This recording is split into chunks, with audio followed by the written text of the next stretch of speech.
అప్పటికే రాష్ట్రంలో రకరకాల జిల్లాల్లో ఇంకా ప్రభుత్వం కింద ఏడబ్ల్యూడి భూమని, పోరంబోకు భూములని, కంచి భూములని, అడవిని వదిలేస్తే అడవి భూములు ఎవరు ముట్టుకోలా, కంచి భూములని, కామన్ ల్యాండ్స్ అని ఇట్లాంటి చాలా కొంచెం అప్పటి వరకు వ్యవసాయం చేయనటువంటి మెట్ట భూములు, ఎవరికి చెందనటువంటి కంచెలు తుప్పలు ఉంటే భూమి లేని పేదలకి పంచిపెట్టారు.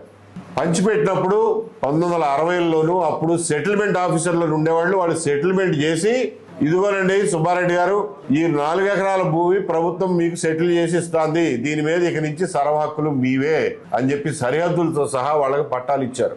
ఇట్లా పట్టాలు తీసుకున్న భూములు కొన్ని లక్షల ఎకరాలు ఉన్నాయి.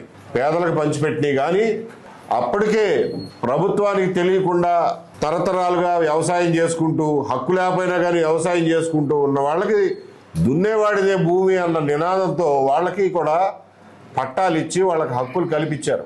దానికి తర్వాత 1971 నుంచి పాస్బుక్లు, అడంగళ్ళు, 1Bలు అన్నీ వచ్చినాయి.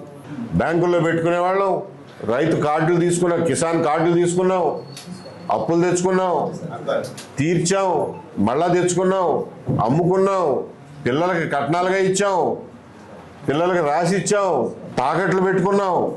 ఇవన్నీ చేసుకుంటున్నటువంటి భూముల్ని 2010 సంవత్సరాల్లో ఏ పాలకులు, ఏ ప్రభుత్వం ముట్టుకోనటువంటి నా ఆస్తి హక్కుని 2000 సంవత్సరం, ముఖ్యంగా 2010 సంవత్సరం నుంచి ఈ ప్రభుత్వాలు చెరబట్టడం మొదలెట్టినాయి. 2012లో నాగార్జున రెడ్డి గారు ఇచ్చినటువంటి జడ్జిమెంట్ ఒకటి అడ్డం పెట్టుకుని అప్పటి వరకు ఎక్కడా లేనటువంటి ఈనాం భూముల్ని దేవాదాయ భూముల కింద దేవాదాయ శాఖ వాళ్ళు వాళ్ళ పద్దుల్లో రాసేసుకుని వాళ్ళ పద్దులు సబ్ రిజిస్ట్రార్కి పంపించాడు.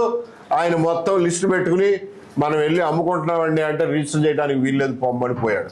అలాగే 2017, 16, 17 నుంచి మీ భూముల్ని కంప్యూటర్లో ఎక్కిస్తాము అని చెప్పి ఆ పేరు మీద కొన్ని లక్షల ఎకరాల రైతుల భూముల్ని ప్రభుత్వ భూమిగా ఒక్క రోజులో, ఒక్క రాత్రికి రాత్రి ప్రభుత్వ భూములుగా చూపించి 22Aలో సబ్ రిజిస్ట్రార్ ఆఫీస్కి పంపిస్తే ఆ రోజు నుంచి ఈ రోజు వరకు దిక్కు తెలియకుండా మనం ఇవాళ తిరుగుతూ ఉన్నాం. సీతాదేవి భూమి నుంచి పుట్టిందంటారు. ఏ రకంగా అయితే సీతాదేవిని భిక్షాటన పేరుతో రావణుడు వచ్చి ఎత్తుకుపోయాడో, మీ భూముల్ని కంప్యూటరీకరిస్తామన్న మిషతో ఈ రావణులు వచ్చి మన సీతాదేవిని ఇలాంటి మన భూముల్ని తీసుకెళ్లి 22A అనే లంకలో కూర్చోబెట్టారు. ఈ రోజున ఆ లంకలో బందీగా ఉన్నటువంటి సీతాదేవిని భూమిని ఇడిపించుకోవాల్సిన బాధ్యత మనది. దానికోసం ఏ యుద్ధానికైనా మనం సిద్ధం కావాల్సిందేనని చెప్పి మీ అందరికీ తెలియజేస్తున్నా. ఎందుకంటే బతిమాలితే రావణుడు ఏమన్నా ఇచ్చాడా? మండోదరి మాట ఏమన్నా విన్నాడా? హనుమంతుడు వెళ్ళి బతిమాలితే ఇచ్చాడా? యుద్ధం చేస్తేనే ఇచ్చాడు.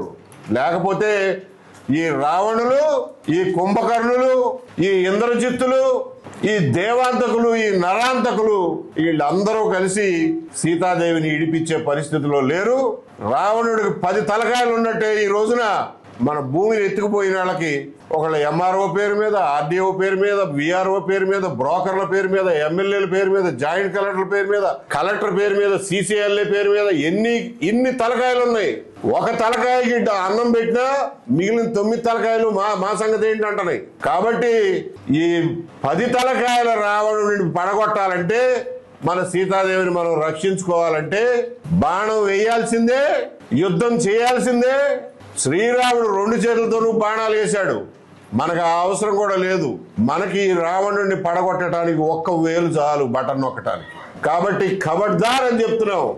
మర్యాదగా మాకెవరికి తెలియకుండా, నోటీస్ ఇవ్వకుండా సీతాదేవి తల్లి లాంటి మా భూముల్ని ఎత్తుకుపోయి శ్రీలంకలో 22Aలో దాచిపెట్టావో దాన్ని బేషరతుగా తిరిగి మాకు అప్పచెప్పండి.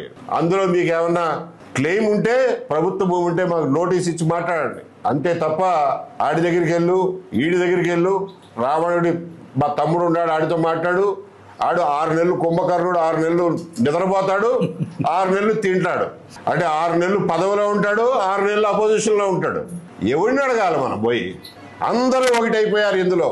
ఈ రోజున చంద్రబాబు నాయుడు గారు నిన్నే అంటున్నారు, బాపట్లని 22A విముక్త జిల్లాగా చేయడానికి కలెక్టర్ గారు ఒప్పుకున్నారు అంట.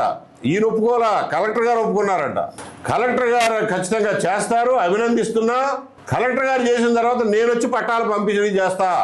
పని చేయాల్సింది కలెక్టరు, పంపిణీ చేసేది నువ్వా? నిజంగానే ఒక సవాల్ విసురుతున్నావు ఈ రోజున. బాపట్ల జిల్లాలో 5 వారాలు, మీరు చెప్పిన 5 వారాల్లో కనుక కలెక్టరు 22A విముక్తి జిల్లాగా ఆ జిల్లాని చెయ్యలేని పక్షంలో కలెక్టర్ని అక్కడి నుంచి ట్రాన్స్ఫర్ చేయండి. ఇదే సవాల్ని స్వీకరించి 22Aలో పెట్టిన నోటీసు లేకుండా 22Aలో పెట్టిన ప్రతి ఎకరం, ప్రతి సెంటు భూమిని రోల్ బ్యాక్ చేయండి. ఆ ఛాలెంజ్ తీసుకునే దమ్ముందా అని అడుగుతున్నా. చంద్రబాబు నాయుడు గారిని ఈ ఛాలెంజ్ తీసుకోమనండి. ఆయనే చెప్పారు కదా, ప్రతి కలెక్టర్ల సమావేశంలోనూ ఇది ఒక తమాషా అయిపోయింది. వచ్చే కలెక్టర్ల సమావేశానికల్లా 22A మిగలటానికి ఏం లేదు అంటారు. ఎందుకు చేస్తారండి? ఎందుకు చేస్తారో మీకు తెలీదా? ఎందుకు చెయ్యరో మీకు తెలీదా? ఏం చేస్తే చేస్తారో మీకు తెలీదా? ఇన్ని రోజుల నుంచి మీరు ప్రభుత్వాన్ని నడుపుతున్నారు. కింద MROల కాడినుంచి, RDOల కాడినుంచి, ఎమ్మెల్యేల కాడినుంచి, బ్రోకర్ల కాడినుంచి ఉన్న విషవలయం మీకు తెలీదా? కాబట్టి ఈ రోజున రైతుల్ని బయట పడేయాలంటే ఒక్కటే మార్గం, roll back 22A, roll back 22A, roll back 22A. లేకపోతే ప్రజాగ్రహాన్ని, ప్రజా యుద్ధాన్ని, ఇంకొక రామరావణ యుద్ధాన్ని చూడటానికి సిద్ధపడండి.